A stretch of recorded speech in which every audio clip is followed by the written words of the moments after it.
All right, it fits. So on the previous pictures, and I'll post some videos. Um, Mashed the trans tunnel out with a bottle jack and a floor jack, and some cursing. And well, anyway, it clears, and I still have room for my feet, and I didn't have to cut it out, etc. So it's done. Still wasn't fitting, but because it was riding up on the old engine mounts. If I remove those, and I'll make a plate bracket that'll straddle, that'll pick up on those points, and then attach to the bottom points of the gearbox, and it should actually fit. Got a little bit of a down angle there, which will be good for the drive shaft. One of the things I'll have to check is once I actually put a gearbox in, I'll have to make sure that it doesn't actually hang down too low. Sorry, a transmission hooked to the gearbox.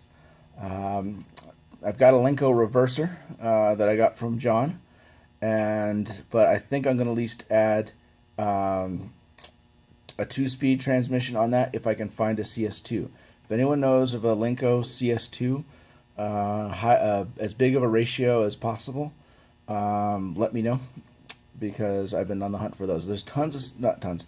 There are plenty of CS1s out there that we have for about, you can get 3 and a 4 speeds. I've seen it for around $2,000 in good shape, but I need the CS2 with the 3/4 inch input shaft, because that's what this gearbox is designed for. Speaking of the gearbox, good segue. So this is the Lone Star EV gearbox that John Metric dreamed up. So this gearbox does two things. One, it's an overdrive, so it's a 50% overdrive, and it's designed to take two couplings, gear them together, and then gear reduce, and then there's an output shaft down there I'll show in just a bit. The cool thing about this is it's super beefy. This is designed to handle up to 8 of these Warp 9 motors in here, so you could put 2 on either side of this gearbox if you really wanted to have that much weight and that much power. But I'm obviously not going to go that crazy, mostly because I don't have the motors or the space or the battery or any of those things. But the gearbox does 2 things at once. Obviously, it ties the motors together, so you can hook those up. So I'm not having to transfer power from one motor to the other. That means you can use standard Warp 9s with this, or you can use trans warps. The other thing is that it also drops the drive shaft down. So if I had a bigger engine bay here and had it horizontal, then that drop could just come out the back. Or if I had decided to reconfigure this, I could have put this gearbox there, coupled these motors together, and then had the drop there, which we'll see how this fits with the gearbox. I might get pushed in that direction. But yeah, so speaking of the drop, go down underneath here.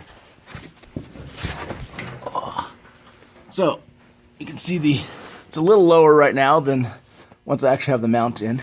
I want this to be the lowest point, not the transmission. But so as you can see here, there's Lone Star's logo. So the 2 motors inside there, they're geared together, and then there's another gear that comes down. This whole gearbox is 80 pounds, and which is surprising given the amount of torque that it can handle. So there's the Lenco output shaft, or it would be the input shaft to the Lenco, and the motor's there. So I'll put at least a reverser, but at least a reverser hooked to this, but probably put at least 2-speed transmission, which is 1 unit of the Lenco, and then have a very long drive shaft going back. I don't know. I'm still, like I said, I'm still on the fence whether or not I will reconfigure this to move the gearbox to the back. Then I don't. That'll actually give us a little more room, but then I've got to worry about coupling the motors together and all the fun that comes with that. Some people have talked about, well, I should put it in the cab or underneath or etc. Thanks for the suggestions, but there's just simply not the space for that as it is. If I remember right, this is 20 inches wide by about 4 feet long, and this depth here is, I'm trying to remember the exact amount, but it's about 20 inches deep. So if I were to do that in there inside the cab, the whole cab would have to be cut out. Wouldn't really leave room for a driver, and then I'd have to I'd have to move the controller as well, and also then that move the weight to the farther to rear. And I already light as it is. Likewise, if I were to try to put it back farther, there's no room for it height-wise, so I'd have to put it into the bed and I'd have to relocate the batteries. All of these things I could do, but then that would essentially mean redoing the entire vehicle. Trying to keep this down to just a motor swap. Can't remember how much I talked about the motors, but these are from Panic in Detroit. Like I said, John made me a ridiculously good deal. My big thanks to him. If he hadn't made me a offer I couldn't refuse, then Silent probably would not be going forward. So the motors and the gearbox all came from him out of his Panic in Detroit, and hopefully I can return his gratitude with some impressive times. But anyway, so that's the update now. Got it rough fit in space-wise. It kind of works. It's tight, but next thing is fabbing up the mounts and going from there.